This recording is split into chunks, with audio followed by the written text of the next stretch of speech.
Hello dear student, this is Megha Wagdi. Welcome to my YouTube channel. चलिए अब हम start करते हैं। जैसे देखिए, मैंने अपनी तरफ से पूरी कोशिश की है माइक्रोसॉफ्ट इस वर्ड में हर टैब को बहुत अच्छे से समझाने की। तो अब हम स्टार्ट करेंगे एक्सेल। देखिए एक्सेल क्या होता है उसके बारे में मैं थ्योरिकली बताने वाली हूँ कि एक्सेल किस तरीके से यूज़ होता है, एक्सेल के क्या इंपॉर्टेंस होते हैं। तो इस वीडियो में हम इसी चीज़ के बारे में बात करने वाले हैं। तो मेरी वीडियो को देखने से पहले मेरी वीडियो को सब्सक्राइब कर दीजिएगा, देन मेरी वीडियो को लाइक ज़रूर कर दीजिएगा। चलिए स्टार्ट करते हैं। देखिए जैसे कि एक्सेल क्या होता है, एक्सेल की शीट को स्प्रेडशीट भी कहा जाता है। तो चलिए देखते हैं किस तरीके से। जैसे स्प्रेडशीट होती है, इसको वर्कशीट भी कहा जाता है।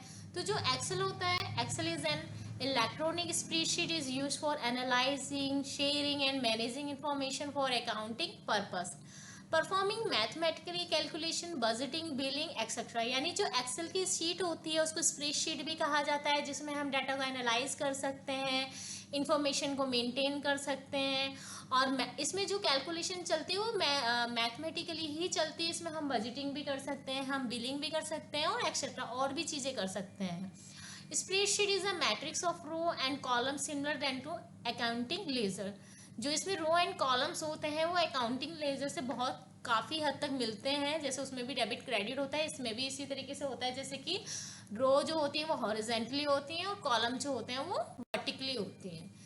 फिर होता है हमारा element of electronic spreadsheet. A spreadsheet which is also known as worksheet. यानी जो स्प्रेडशीट होती है हमारी उसको वर्कशीट भी कहा जाता है। Is an electronic document is which data is organise in the row and columns.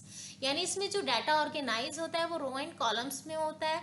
Of a grid and B use in calculation. जो इसमें ग्रिड लाइन होती है वो यूज होती है कैलकुलेशंस के लिए। इच वर्कशीट कंटेंट 10,48,576 रोज होते हैं, 16,384 इसमें कॉलम्स होते हैं। यानी कि आप जब वर्टिकली डाटा एक्सेल की शीट में बना रहे हैं तो आप इसको 10,48,576 डिटेल इसमें मेंशन कर सकते हैं। अगर आप इसको हॉरिजेंटली बना रहे हैं तब इसमें आप 16,384 इंफॉर्मेशन यहाँ पर आप इसमें मेंटेन कर सकते हैं।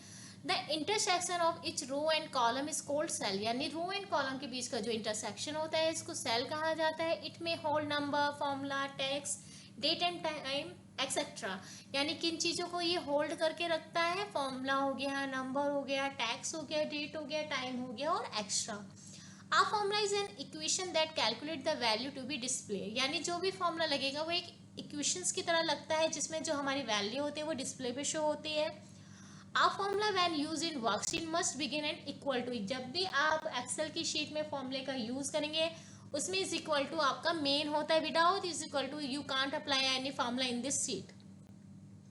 उसके बाद होता है आपका a cell pointer is boundary that specific which cell is active at particular moment. यानी जब आप किसी भी सेल की बाउंड्री को क्लिक करके रखते हैं तो वो आपको बताएगा कि आपने किस सेल पे इसको क्लिक कर रखा है। B2 है, C2 है, D2 है, तो वो सब बताएगा आपको। A cell address recognize by column level. यानी जो सेल एड्रेस होता है वो रिकॉग्नाइज करता है column level and row number. जैसे C2 है तो C क्या होगा, मैं वेयर इज कॉलम नंबर। यानी C जो है वो हमारा कॉलम नंबर रहेगा और 2 is a row number. Thank you dear student. Video अच्छे लगे तो लाइक जरूर कीजिएगा। Thank you.